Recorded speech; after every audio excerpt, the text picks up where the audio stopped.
Liquor అనేది మన party హయాంలో ప్రభుత్వమే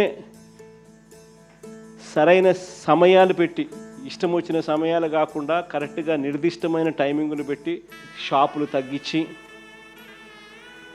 43,000 బెల్ట్ షాపులు అనే ప్రసక్తే లేకుండా, లాభాపేక్ష ఉండకుండా ప్రభుత్వమే షాపులు నడిపిస్తూ కరెక్ట్గా ప్రభుత్వ దుకాణాలు ఉండేటివి. ప్రైవేట్ వాళ్ళు ఉంటే లాభాపేక్ష ఉంటుంది, ప్రభుత్వమే నడిపితే లాభాపేక్ష ఉండదు. ఇల్లీగల్ పర్మిట్ రూములు రద్దు చేసినాం. దాదాపుగా 1/3 షాప్స్ను తగ్గించేసినాం.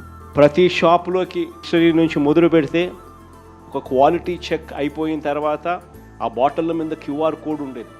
ఆ గవర్నమెంట్ షాప్లో ప్రతి బాటిల్ అమ్మేటప్పుడు క్యూఆర్ కోడ్ స్కాన్ చేసి అమ్మేవాళ్ళు. 100% మంచి క్వాలిటీ,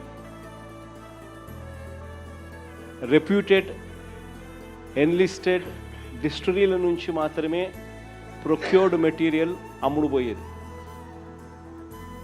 గవర్నమెంట్ షాపుల్లో నుంచి అది కూడా అమ్మే పరిస్థితి ఉండేది.